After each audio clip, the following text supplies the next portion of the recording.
Du Père, du Fils et du Saint-Esprit. Alors, premièrement, bonne fête à celles et ceux aussi qui portent le nom de Marie, parce qu'en France, en tout cas, il y a une coutume ancienne que le nom de Marie soit porté non seulement par les femmes, mais également par les hommes. Bon, c'est l'égalité entre nous. Donc, bonne fête à tous, et vous avez entendu dans l'Évangile, il y a une personne, une fille qui s'appelle Marie, mais qui n'est pas la mère de Dieu.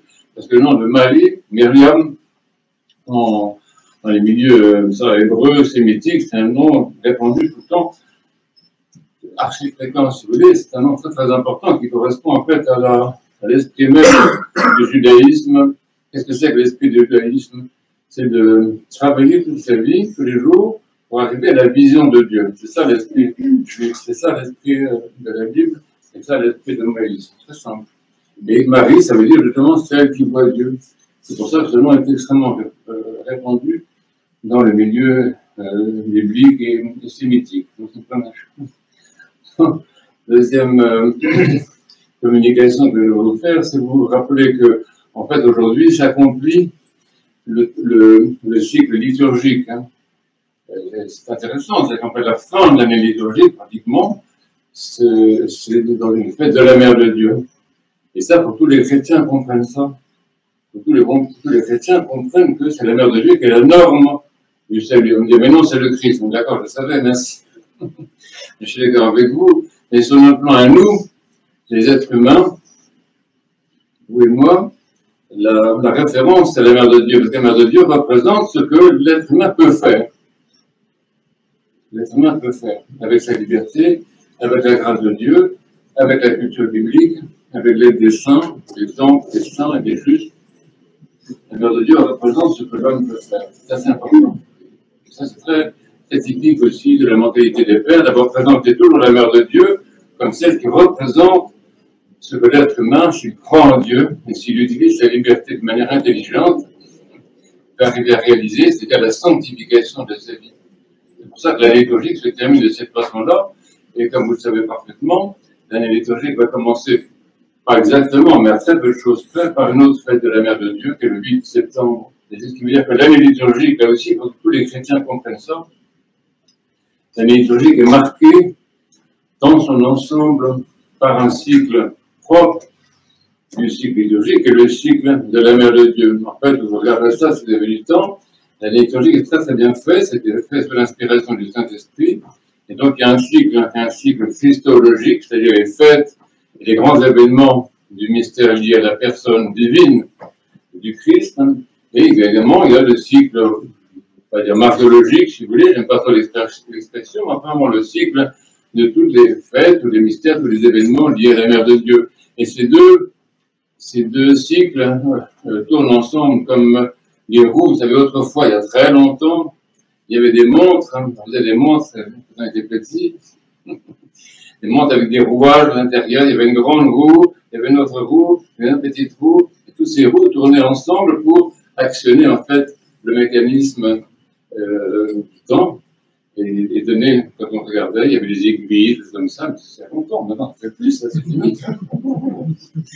Donc on regardait la montre de cette façon-là. Donc ça veut dire que la sanctification du temps par le cycle liturgique et par la prière de l'Église se fait de la même façon qu'une espèce de vaste montre dans laquelle il y a les rouages, le rouage du Christ qui est le rouage principal, la Mère de Dieu, et tous les autres petits rouages qui comportent les fêtes des saints, des martyrs, et tout ceci est organisé de manière justement organique et de façon à produire une image du temps et du temps sanctifié. C'est très profond, si vous avez un peu de temps à réfléchir là-dessus, c'est très intéressant.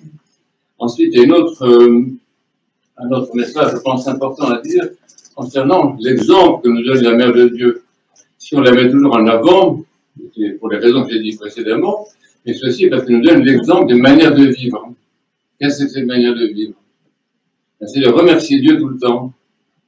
Ah oui? Parce que la prière que la Mère de Dieu nous a léguée, c'est principalement « Mon âme bénit le Seigneur », etc. C'est-à-dire une prière d'action de grâce. Donc la Mère de Dieu nous donne l'exemple de la façon dont nous pouvons vivre. Quelquefois, nous avons un peu de mal à vivre. Et on peut dire justement, en suivant l'exemple de la Mère de Dieu, si les voit comme prière principale, une prière de louange, une prière d'action de grâce, une prière dans laquelle nous magnifions Dieu. Et ça ne veut pas dire que la Mère de Dieu n'a pas eu des problèmes dans sa vie. Comme vous savez, elle a une vie extrêmement difficile, particulièrement éprouvée. C'est pas spécialement amusant pour elle de voir son fils constamment traîner à droite et à gauche. Par exemple, c'est pas une femme qui a une vie facile non plus, pas plus que vous, mesdames. Et donc, dans l'intérieur de cette vie difficile qu'elle a eue, elle était celle qui a comme prière principale la louange. Et même, c'est intéressant, même au moment de la passion, très difficile pour elle aussi, elle disait, ah, au Christ, ton fils, mais comment est-ce qu'on peut te mettre à mort, toi qui, etc., qui est le sauveur, je ne comprends pas, elle disait, je ne comprends pas. Et tout de suite, après, elle passait une prière de louange, et elle le glorifiait dans sa résurrection. Donc la Mère de Dieu a toujours, prenez ça comme exemple, vraiment, hein. La Mère de Dieu a toujours utilisé la prière de louange comme prière de victoire, en quelque sorte, dans les épreuves de la vie. Quelquefois, nous avons des épreuves dans la vie, assez souvent même d'ailleurs, un peu plus souvent que nous le voudrions. Mais, et alors nous avons tendance à nous plaindre, nous sommes des victimes, personne ne nous aime, etc. Et en fait, la vraie victoire dans l'épreuve, c'est la louange. Même les martyrs, par exemple, à qui on coupait les bras, les jambes, la tête, etc., ils étaient, dans la louange, ils étaient vainqueurs par la louange. Comme ça, retenez ça, c'est très important. Et apprenez ça à vos enfants, à rendre grâce à Dieu, c'est-à-dire avoir comme prière majoritaire la prière de louange, et non pas ce qui se manifeste souvent dans notre Église, d'avoir des prières de supplication. Ce n'est pas vrai, je suis désolé, la prière de louange, elle est majoritaire. Elle est majoritaire, c'est celle que Dieu demande dans les psaumes. Dieu demande ça, il demande une prière de louange. Je suis désolé. Et la liturgie, comme vous l'avez bien entendu, commence par une prière de louange, tout le temps. Donc, c'est la prière majoritaire, et la supplication n'est possible que parce que, justement, on a loué Dieu. C'est la louange qui engendre la supplication, et non pas le contraire. On ne peut pas supplier un Dieu qu'on ne glorifie pas. On ne peut pas supplier un Dieu qu'on ne connaît pas comme miséricordieux et comme bon. On ne peut pas supplier un Dieu dont on sait qu'il nous donne tout, et à qui on a pris l'habitude de remercier, et qu'on a pris l'habitude de remercier pour tous ses bienfaits, visibles et invisibles. Et donc, retenez ça, deuxième chose. Et une troisième chose concernant la mort. Alors, voilà, ainsi, parce qu'en fait, de la prière, le repos de la Mère de Dieu, on l'a appelé dormition, parce qu'on a appelé ça du Christ. Le Christ a dit, n'employez pas le mot mort, employez le mot sommeil. Bon, ok, on fait comme ça, comme on a appris le Christ. Donc, on n'emploie pas le mot mort, c'est pas un mot qui a beaucoup d'intérêt. Le mot dormition, le repos en Dieu, c'est ça qui définit la façon dont un chrétien passe de cette vie à l'autre. Comme on l'a dit à notre Père, on l'a dit 3 fois, 4 fois, aussi souvent que possible, pour que ce soit bien entendu quand même. Hein.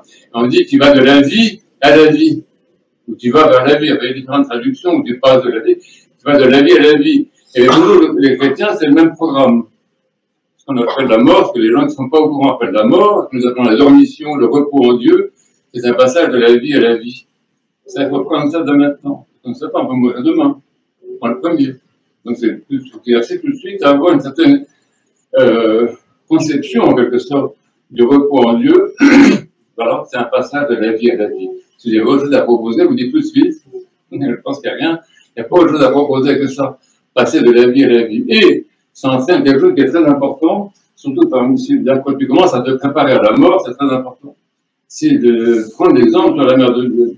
Et que la mort, c'est un peu facile. Souvent, surtout avec les difficultés qu'il y a maintenant, les gens disent « Oh, je meurs, de toute façon, que le monde se débrouille. » Vous savez, c'est le syndrome de Pilate, après moi le déluge.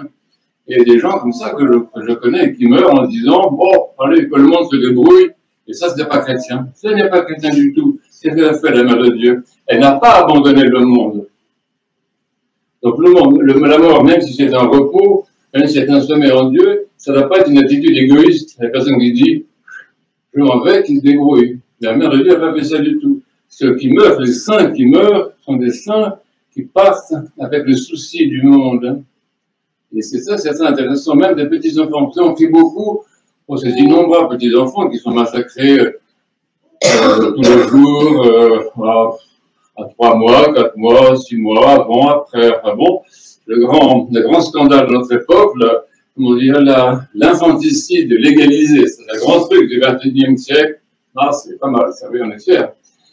Et bien sûr, ces petits-enfants sont des enfants qui sont par Dieu inscrits immédiatement dans une position d'intercession pour le monde. C'est très important. Et nous aussi, quand nous mourrons, quand nous préparons à mourir, c'est intelligent de se préparer à mourir, autrement on n'est pas intelligent. Celui qui est intelligent, il pense à sa propre mort, présente sa propre mort, et on dit, voilà, je vais faire ça comme la mère de Dieu, je vais mourir, bon, c'est un moment à passer, mais avec confiance, en m'endormant en Dieu, et je ne vais pas abandonner le monde. Les saints disent ça, une sainte que j'aime beaucoup, qui n'est pas encore canonisée par l'Église orthodoxe, qui est Thérèse de Lisieux. Elle disait ça aux gens, quand je vais partir, j'ai une place là-haut, ça sera la place de l'amour. Donc la plupart des saints chrétiens ont eu cette intuition que le fait de s'endormir en Dieu, c'était en fait entrer dans une position qui est une position extrêmement utile pour le monde, la position d'intercesseur, la position de prier avec amour pour le monde. Et on dit, on dit ça dans le Père, tu n'abandonnes pas le monde. La mère de Dieu, c'est celle qui n'a pas abandonné le monde.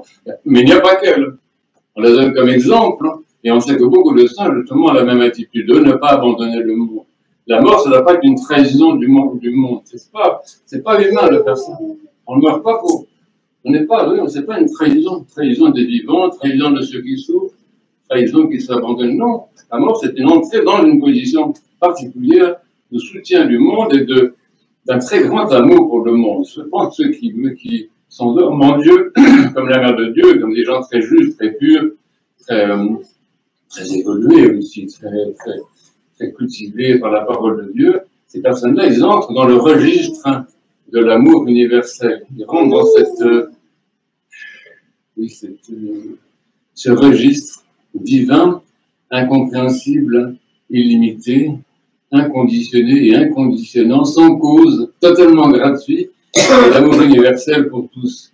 Et c'est cette promotion, en quelque sorte, la promotion des saints, qui fait que le monde n'est pas aussi épouvantable qu'il pourrait l'être. Il y a quelque chose, on voit très bien, moi je regarde un peu l'actualité, il y a vraiment toujours une manière de désintégration du monde. Et en fait, on voit que le monde subsiste, oui. Ça c'est par la prière des saints, et particulièrement la prière de la Mère de Dieu. Donc c'est pour ça que c'est pas possible, vous voyez, des gens qui disent qu'ils sont chrétiens et qui ne connaissent pas la Mère de Dieu, c'est pas vrai.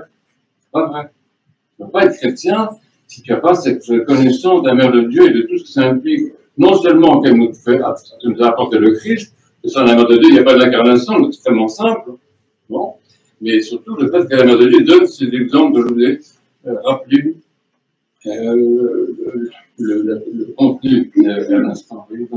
Réécoutez bien tous les chants, tous ces chants, ils sont remplis de messages, ils sont remplis d'une philosophie de la vie, une philosophie de la vie et de la vie et de la vie après la vie.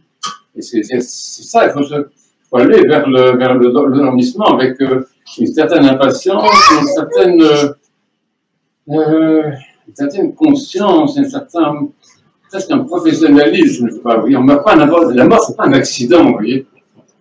C'est une entrée, c'est un recrutement, c'est comme une ordination en quelque sorte.